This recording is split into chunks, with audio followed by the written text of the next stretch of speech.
The British monarchy seemed to be able to take pretty much anything these days. You know, the sort of scandals which would make any one of us mere mortals crumble into a fine dust. But they seemed to take it all in their stride. Hi, good morning. I'm here in the very heart of London. Thank you first and foremost for your very kind comments regarding my voice. Yes, it is rather croaky. I am a little bit ill at the moment, so please do bear with me. And thank you also for your comments about meeting Penelope Keith. Lovely to meet her. Yes, as I say, a star from a bygone era. Are we all getting old now? We are indeed, yes. But if you don't mind, I would like to think of myself as, well, ageless. How about you? And if you haven't already done so, please do make sure to subscribe so we can tell you about all the latest breaking news and, of course, scandals.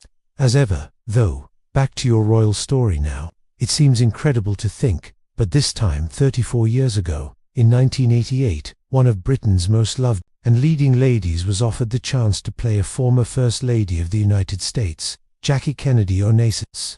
What's interesting here, though, was that she turned it down simply because she didn't want to upset the British monarchy. Can you imagine that? This was an actress at the height of her powers and popularity, who had the chance to play one of America's most loved First Ladies. So why did she turn it down? Well, it appears that the actress in question, the lovely Jane Seymour, was concerned about taking on such a high-profile role, and possibly upsetting the then Princess Diana, who was very much a style icon in her own right. Miss Seymour was starring at the time in the television series Dr. Quinn, Medicine Woman, out in the wilds of the American West, and she felt that the period drama would clash with the princess's charity work. At the time, it was reported that the actress was very keen to take on the part, but after much soul-searching, she decided to pass up the opportunity. She said she could unface the idea of being hounded by the press and accused of hijacking Diana's role. She was quoted as saying, "Diana is a humanitarian and has no commercial interests. I'm an actress trying to earn a living. To portray her would be totally wrong." What's really fascinating about this particular story, though, is that it came just 2 months after the death of the Duchess of Windsor, Wallis Simpson, who many people forget died in Paris in 1986. But it took 2 years for the then Prince, now King Charles, to return the body back to the United Kingdom to be interred alongside the man she loved, the Duke of Windsor, the former King Edward VIII. This was a very big deal at the time, because for the British monarchy, particularly the Queen, it brought back a lot of uncomfortable memories of a turbulent time in their history. Now, while the Duchess was hugely popular, not necessarily with the court, but more with the people, she wasn't somebody that the senior members of the British monarchy wished to acknowledge. After all, she had caused a constitutional crisis when she refused to give up her title as Duchess of Windsor. That was something that the then King George VI, could not abide. He famously told his councillors that he had a 20-minute job in abdication and nobody was going to push him around. But while all that was going on, it appears that Wallis Simpson, the former American socialite, was more than happy to sit back and watch the monarchy tear itself apart.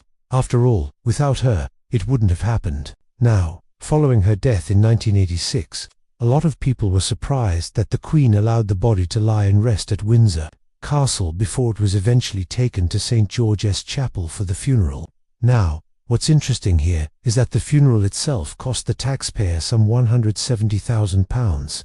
After all, she was a great believer in the fact that once something had happened, there was no point in dwelling on it. You could either choose to ignore it or make the best of it, and that's exactly what she did. Now, what's fascinating about this particular story is that it's come full circle, because it appears that the British monarchy may not be too happy about the latest movie about the former Duchess of Windsor, which stars the legendary Dame Joan Collins. Now, as I say, Dame Joan is wonderful. She's a fabulous actress and someone who knows how to hold a scene together. But if you are a strict constructionist, some might argue that she is a little bit too old to play the former First Lady of American-style icon Wallis Simpson. However, this is a movie which will explore the later years of the former Mrs. Simpson, a side that we haven't really seen or heard too much about, and it's one that Joan Collins is very much looking forward to.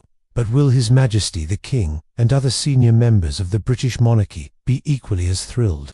Given the fact that there are still people alive today who remember the turmoil and the scandal that the former Duchess caused, it remains to be seen whether they will be happy for this particular movie to go into production. After all, it's not as if they can banish it or stop it from being made. But what they will be hoping is that it will be a flop along the lines of the recent series starring the one-time Doctor Who pal, the very talented David Warner, which, as I say, was an uncharacteristic departure from the usual sort of things that he would normally play.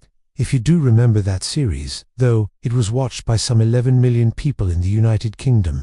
Now, it might sound a little bit strange, but if you think about it, that's almost half the country. It was watched by about 40% of the United Kingdom audience. So perhaps those behind the latest production featuring Dame Joan Collins are quietly confident that they, too, will do well, even if the British monarchy aren't too keen on the idea.